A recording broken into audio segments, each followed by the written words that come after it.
Hello, I'm Colonel Michael Wright. I was the last commander of the Lowry Technical Training Center, Lowry Air Force Base, Colorado.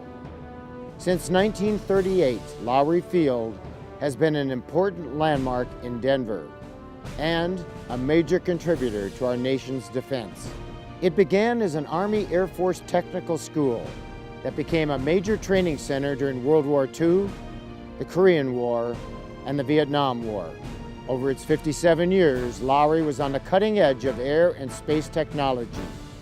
Here is Lowry's story. From a windswept prairie to an active Air Force base, Lowry's rich military history provides a sense of place and community, and a vitality that sustains the thriving urban neighborhood that Lowry is today. In 1903, at the present site of Lowry Field, Lawrence C. Phipps built the Agnes Phipps Memorial Sanatorium for the treatment of tuberculosis.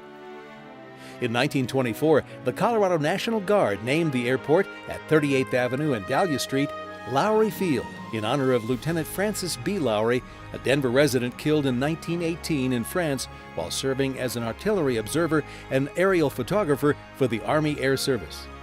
In 1934, when the Army found it necessary to relocate the photography and armament schools from Chanute Field in Illinois to Denver, citizens of Denver bought the sanatorium land and buildings and offered them to the Army. On October 1, 1937, the American flag was raised over the Phipps Sanatorium, establishing the Denver branch of the Air Corps Training School. The next year, the new technical school was officially named Lowry Field. Soon, students and aircraft began arriving. A 4-year, $3.5 million construction program enabled the construction of Hangar No. 1 and the 8,000-foot north-south runway.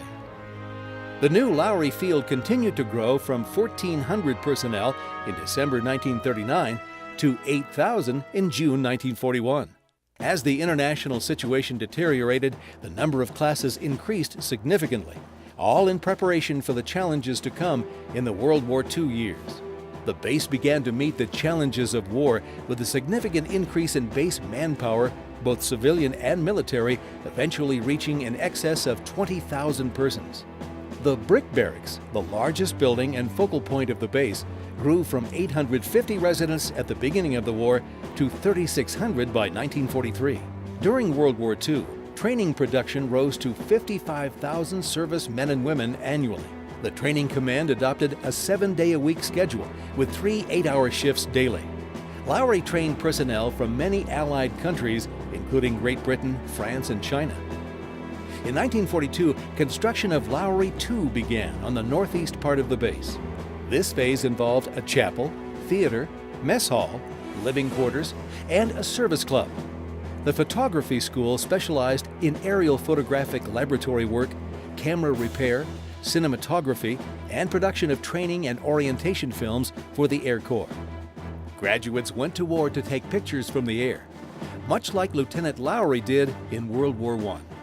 The armament school dealt with sidearms, machine guns, bombs, and bomb racks. Men from Lowry became the core group of some 15,000 bombardiers trained during World War II.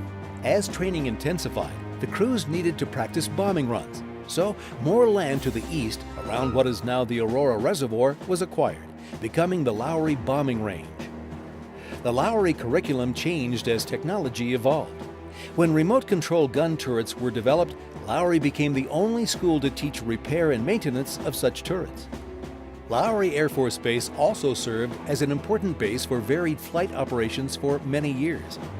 Many famous World War II aircraft could be seen on Lowry ramps and runways. When the war ended in 1945, the armed forces began to demobilize, and Lowry gradually returned to a peacetime training schedule, but peaked again during the Korean and Vietnam Wars. Lowry Field became Lowry Air Force Base on June 13, 1948. To support the Defense Department in the Cold War era of the 1950s and 1960s, Lowry progressed to the cutting edge of air and space technology. Courses were offered in missile operations and maintenance, missile guidance, radio-operated fire control systems, and electronic computer sciences, in addition to the photography and armament training. Several events in the 1950s occurred that enriched Lowry's history. In 1953, the base became the summer White House for President Dwight Eisenhower and Mrs. Eisenhower. From 1955 to 1958, the Lowry II area became the temporary location for the newly authorized Air Force Academy. In August 1958, Lowry bid farewell to the cadet wing as it moved to its new permanent quarters in Colorado Springs. In addition, Hollywood arrived when a portion of the 1954 movie The Glenn Miller Story, starring Jimmy Stewart, was filmed at Lowry, utilizing various facilities, including Hangar No. 1, which is now the home of the Wings Over the Rockies Air and Space Museum. In the 1960s, the Air Force assigned Lowry a new and different mission: to become an intercontinental ballistic missile (ICBM) base. 3 missile silos housing Titan missiles were constructed at the old Lowry bombing range. By 1965, the Titan missiles were removed. The silos remain visible at the site.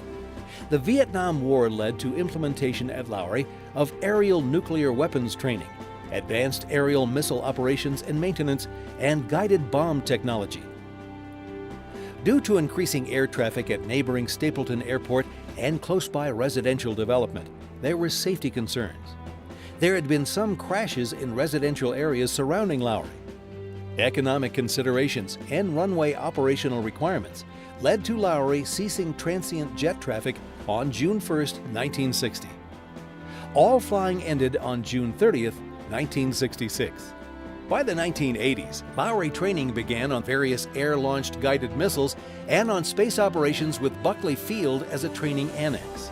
In January 1980, a B-52D aircraft for armament training arrived at Lowry via ground transportation. This aircraft is currently on display at the entrance to the Wings Museum.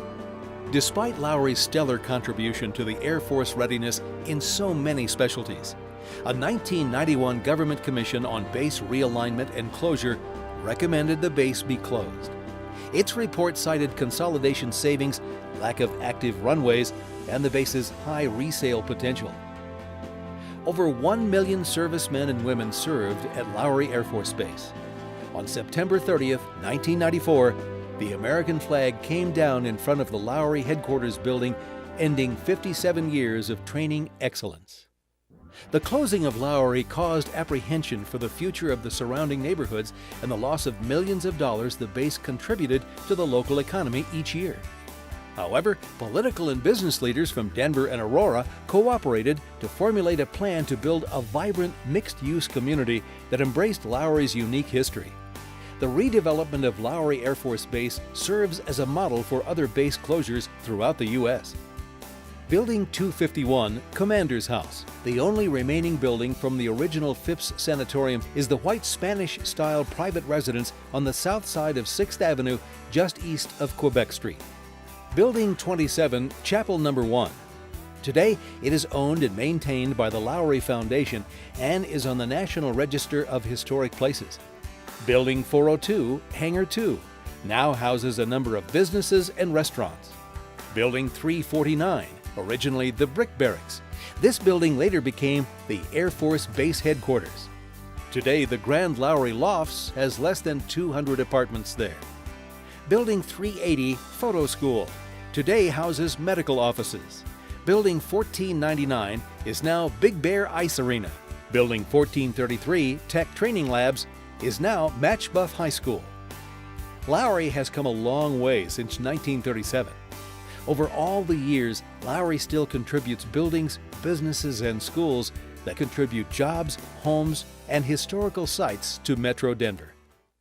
It has been a proud history. Today, the redevelopment of Lowry Air Force Base is a model for other base closures throughout the United States. Incorporating the old and blending in the new has created a new Denver community that carries on the Lowry tradition proudly.